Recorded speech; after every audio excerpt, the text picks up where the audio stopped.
मानाची पालखी म्हणून ओळखल्या जाणाऱ्या पालखी व पदयात्रा सोहळ्याचे आयोजन साई सेवक मंडळ मुंबई दरवर्षी करत असते। यावर्षी मंडळाचे 46वे वर्ष असून पालखी व पदयात्रा सोहळा सोमवार दिनांक 16 मार्च 2026 ते मंगळवार दिनांक 24 मार्च 2026 रोजी आयोजित केले आहे।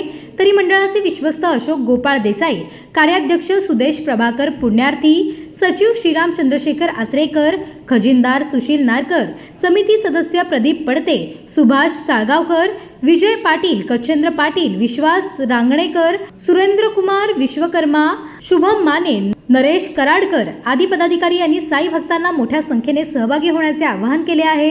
पालखी व पदयात्रा सोहळ्यात सहभागी होणाऱ्या भक्तांसाठी त्यांचे अर्ज तसेच त्या अर्जासोबत लागणाऱ्या फी घेण्याचे काम Krishna building number 1 room number 2 तळमजला गोखले सोसायटी रोड RM भट कॉलेज समोर परळ मुंबई येथे सुरू करण्यात आले आहे।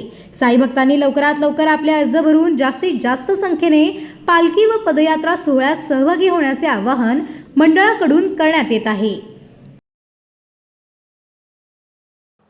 मी कोकण संध्याचे संपादक दीपक मालिक। आम्ही तुमच्याकडनं साई सेवक मंडळ मुंबई मानाची पालखी याबद्दल थोडक्यात थोडी आम्हाला सविस्तर माहिती साई भक्तांना द्यावी ही विनंती। साई सेवक मंडळ 1981 ला स्थापन झालेलं आहे आणि ही जी पालखी मानाची आणि प्रथम पालखी आहे आणि महाराष्ट्रातील ही शिर्डीला जाणारी प्रथम पालखी आणि नवसाची पालखी या पालखीचा असा त्याचा मान आहे।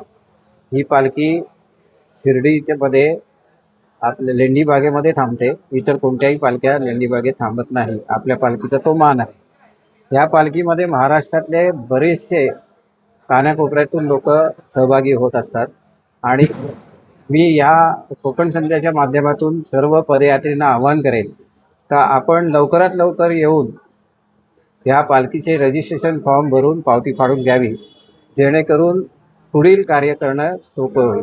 पनवेल, नवी मुंबई आणि रायगड जिल्ह्यातील ताज्या बातम्या आणि नवीन घडामोडी पाहण्यासाठी सबस्क्राईब करा कोकण संध्या न्यूज चॅनल आणि दाबा बेल आयकॉन।